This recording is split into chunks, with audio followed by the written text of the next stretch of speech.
Have you ever wondered what it's like to say a final goodbye at sea? For the men and women of the United States Navy, this is a profound and time-honored tradition. It's called a burial at sea, a final tribute to sailors, Marines, and their families set against the vast, eternal backdrop of the ocean they served. This isn't just a ceremony, it's a powerful statement of honor, respect, and remembrance. Today, we're going to take a closer look at this solemn ritual, exploring its history, its meaning, and the meticulous steps involved. From the precise folding of the American flag to the final three-volley salute, every detail is steeped in tradition. Join us as we uncover the story behind one of the military's most moving farewells. The tradition of burial at sea is as old as seafaring itself. In ancient times, it was a practical necessity. On long voyages,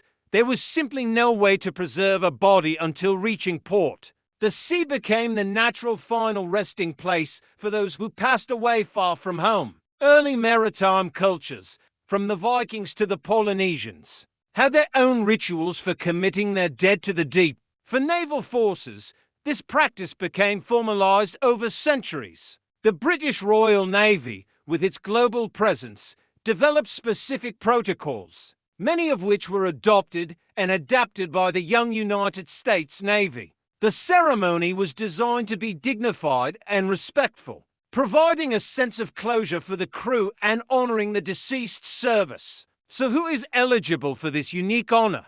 It's not just for active duty service members. The list is quite specific and reflects a deep respect for a life of service. Of course, active duty members of the uniformed services are eligible, but so are retirees and veterans who were honorably discharged. This extends to the U.S. merchant marine and military civilian personnel who served aboard U.S. naval vessels. What's particularly touching is that this honor is also extended to the families of service members. Spouses, dependent children, and even parents can be granted a burial at sea, allowing families to share a final resting place with their loved ones who served. It's a way of acknowledging that military service is often a family commitment. There are two main types of burials at sea, one for cremated remains, known as cremains, and another for casketed bodies. The committal of cremains is the more common of the two. The ashes are placed in a biodegradable urn, which is then released into the water. Sometimes, family members are able to attend the ceremony, though this depends on the ship's schedule and mission. If family can't be present, the ceremony is performed by the ship's crew with the utmost reverence. Casketed burials are more complex and require specific preparations. The casket is specially prepared with weights to ensure it descends quickly and remains on the seabed. Several holes are drilled into the casket to allow water to enter and air to escape, facilitating a swift and dignified descent. The ceremony itself is a deeply moving and precisely choreographed event. It begins with the ship's crew, in their dress uniforms, assembling on deck. The ship is brought to a stop, a symbolic pause to honor the departed. An honor guard carries the flag-draped casket or urn to the edge of the deck.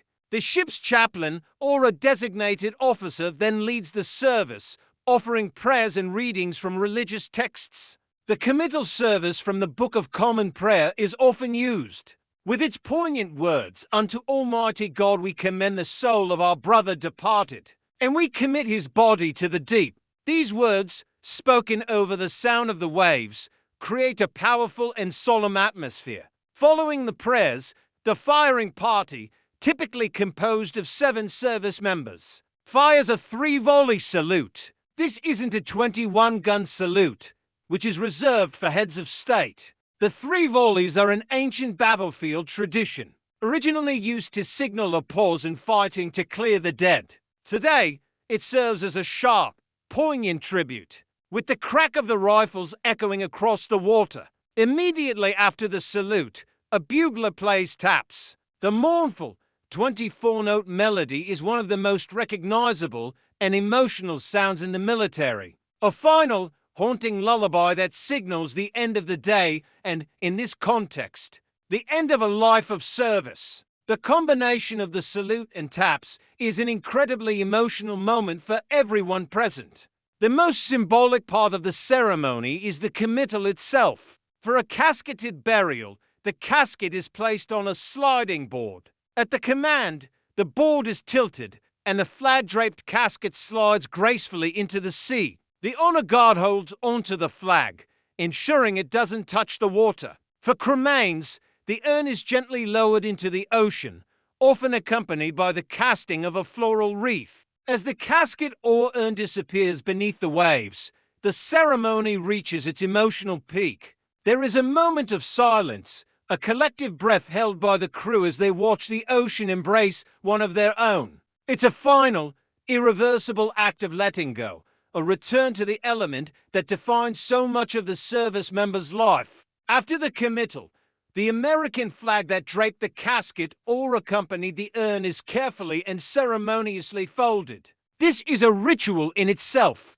Two members of the honor guard perform the 13 precise folds, transforming the broad flag into a tight, neat triangle, reminiscent of the tricorn hats worn by colonial soldiers. Each fold has a symbolic meaning, representing principles of liberty, justice, and the values of the nation. The final folded flag, with only the blue field of stars visible, is then presented to the family. If the family is not present, the flag, along with a chart showing the exact location of the burial, is mailed to the next of kin. This flag becomes a cherished, tangible connection to their loved one and the honor paid to them by the Navy. The location of the burial is not random. Regulations require that burials take place at least 3 nautical miles from shore, and in water at least 600 feet deep. For casketed remains, the depth requirement increases to 1,800 feet.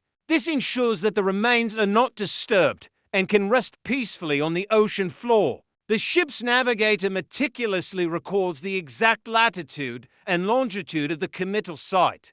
This information is given to the family, providing them with a specific point on the vast ocean that they can forever identify as the final resting place of their loved one. For many families, knowing this precise location offers a profound sense of comfort and connection. What does this tradition mean to the sailors who carry it out? For them, it is one of the highest honors they can perform. It's a deeply personal and humbling experience. They are not just performing a duty. They are bidding farewell to a fellow member of the naval family. Whether they knew them personally or not, there's a shared understanding, an unspoken bond that connects all who have served at sea. Performing a burial at sea reinforces this bond. It's a reminder of their own mortality, the sacrifices made by those who came before them, and the enduring legacy of the Navy.